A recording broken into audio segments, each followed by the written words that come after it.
It really was chaotic out there. You did call the car snappy during the race itself. Just help us understand what that actually feels like for you, how much of a challenge that is. It's the worst feeling. It's not a great feeling, I tell you. It's when you just can't sit back and just be confident that the rear's you can lean on the rear, and when it's constantly snapping, you just have no confidence. So the ultimate goal is to try and build up confidence in the car and then get faster and faster. But every time it's like building a wall and then knocking it down, building the wall, knocking it down. So when you can't build that confidence, then you're not really going anywhere. You're kind of in no man's land. So that's kind of how I felt for most of the race. Bad luck today. Thank you. What happens when the most successful pilot in history faces the greatest challenge of his career and begins to find his way? Have Hamilton really deciphered the Ferrari code, or was it just a mirage in Silverstone?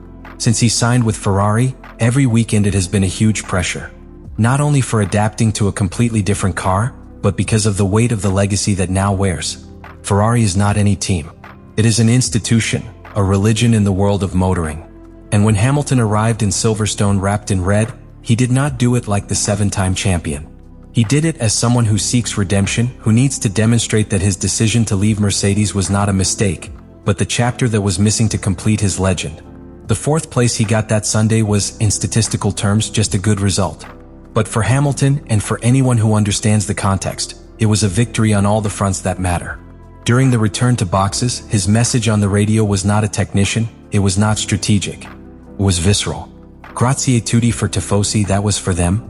That phrase, pronounced with an accent that betrayed effort and commitment, has a deep meaning. I was no longer talking like the newly arrived outsider in Maranello. He was speaking as a true Ferrarist, like a soldier who had fought for the colors and for which the stands with blind faith in him filled. And it is that Silverstone's images said everything. Tens of thousands of fans waving red flags, wearing t-shirts with the rampant horse, but with his name with the number 44. The contrast between the past and the present of Hamilton could not have been more cinematographic. The man who built his career with Mercedes now erect in the most symbolic of the paddock, but defending Ferrari. His emotion was not only because of the result, but for having shown that he can be competitive with a car that for weeks was indomitable. But the most revealing came when, already in a mixed area, he was asked how he felt in the race. Hamilton did not talk about balance, aerodynamic load, or tire wear. He said, "I felt that I won with the car." Those 5 words say everything. Because what was at stake in Silverstone was not a sports victory, but a symbolic victory. That of a pilot who was finally felt in control, who managed to align each element of his piloting with a car that had so far been his greatest obstacle. Finding the appropriate configuration was not only a technical achievement, it was a psychological relief. It was the time when, finally, he could handle the SF-25 without fighting him, but with him. And all this happened in the only place in the world where this sensation has such a powerful emotional dimension. Its land, its people, its history. In Silverstone, Hamilton not only ran, he claimed, he reconnected. And he gave the first great sign that his era with Ferrari will not be transition, but of transformation. The link between pilot and engineer in Formula One is more than a professional connection. It is a society that, when it works, can make a difference between glory and oblivion. In the case of Lewis Hamilton and Riccardo Adami, the beginning of their relationship was a series of misunderstandings, frustrated adjustments, and lack of synchrony. But in Silverstone, something changed. It was not a visible change from the outside, but palpable in each time sector, in each pit stop, in each lap. What we saw was the birth of a complicity that until then had been absent. In previous races, Hamilton's frustration with the SF-25 was evident. The car did not respond to his hands as he needed, and that was reflected in the tension of his radio communications. The orders crossed with doubts. Adami's corrections were late. Trust, that intangible so powerful, did not exist. Ferrari seemed to have 2 pilots fighting in parallel, not as a team. But in Silverstone, a different tone was heard in his words. There was no reproaches, there was no uncertainty. There was calm. There was control. There was trust. When Hamilton said that Adami was calm, and that he kept him serene throughout the race, he was not making a trivial statement. He was publicly admitting that he had reached that emotional and technical connection so necessary to extract the maximum of the car. The serenity that its engineer transmitted allowed each strategic decision to execute without hesitation. And that, in a race where every second account is pure gold. Do not forget that Riccardo Adami is not a newcomer. He has years of experience working with temperamental pilots, from Vettel to Leclerc.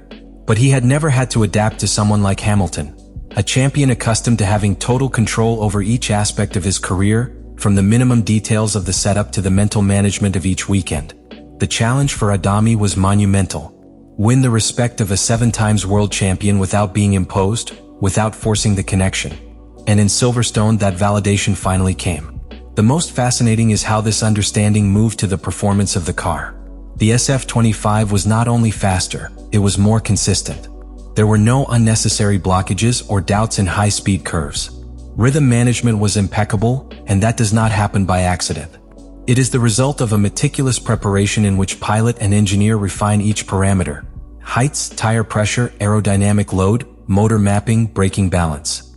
Nothing is left to chance. The technical turn that we saw in this Grand Prix is not limited to a simple performance improvement. It represents an evolution in Ferrari's operational model with Hamilton. Finally, the team is beginning to design strategies and setups adapted to its style, not forcing it to enter a template designed for another. And that changes everything. Because when a pilot such as Hamilton feels that the car responds exactly as expected, what follows is not just a good result. What follows is dangerous for all its rivals. That silent transformation, that reconstruction of trust between Lewis and Ricciardo, can be the catalyst for something much bigger in Ferrari. Because pure speed can be bought with technical development. But the connection between pilot and engineer, that perfect tuning of minds under pressure, is only built with time, patience, and mutual respect. And in Silverstone, for the first time, we saw the reflection of that harmony and the potential it contains. In the complex technical world of Formula One, each pilot has its own style, its own sensations, its own language with the car. When Lewis Hamilton landed in Ferrari for the 2025 season, one of the largest barriers was not only to adapt to a new car, but to understand a set-up philosophy that had been molded, race after race, by Charles Leclerc. The convergence between both piloting styles seemed unlikely. One is meticulous and aggressive in the management of the curves, the other, intuitive and fine in the rear train response. But the need for results forces to compromise, to explore roads that were not contemplated before, and that was what Hamilton began to do. As the first races revealed that their own technical proposals were not working, it began to look to the other side of the garage. He began to observe Leclerc. He began to question his own approach. The public admission of this was a statement of humility, but also of strategic intelligence. Charles has been here for a long time, has found a way in which the car works. That phrase was not just a praise, it was an acceptance that if he wanted to compete at the highest level, he had to rebuild his pilot from the foundations within the Ferrari ecosystem. The most impressive thing is that this convergence was not submission. Hamilton never copied. He took what served, ruled out what did not fit. Each pilot has a unique sensitivity threshold. For Leclerc, the car needs an immediate response in the front, an aggressive direction that allows you to attack the vertex without compromising the exit. Hamilton, on the other hand, needs a more stable, more progressive back that allows you to modulate precision survival. Therefore, when he says, "He has something quite different from me, what I don't want to go, but I was happy with my car," he is drawing a clear line. He approaches Leclerc, yes, but does not abandon his essence. What was achieved in Silverstone was a technical midpoint, an intelligent convergence based on mutual respect. Hamilton adopted part of his partner's setup, but without losing control of the elements that define his style. It was not about copying a recipe, but of interpreting their ingredients and adapting them to your palate. These types of processes are extremely difficult within a team such as Ferrari, where internal pressure, media comparisons and technical hierarchies usually favor the pilot with more years in the team. However, Hamilton managed to insert himself in that dynamic without visible friction, gradually imposing his influence. This convergence also has a deep impact on the evolution of the car. Now, development feedback is no longer limited to a single line of thought. Ferrari has access to 2 different readings of the SF-25, which allows you to explore a broader spectrum of technical possibilities. And that is invaluable in a championship where improvements are defined by tenths. Hamilton is not only performing more, it is contributing more. It is building a technical legacy that, combined with the knowledge of Leclerc, can make Ferrari the most adaptable team of the grill. Lewis Hamilton's words in Silverstone were more than a post-carrier speech. They were a declaration of intentions, a carefully constructed message that resonated beyond the microphones, beyond the paddock, beyond even Ferrari's walls.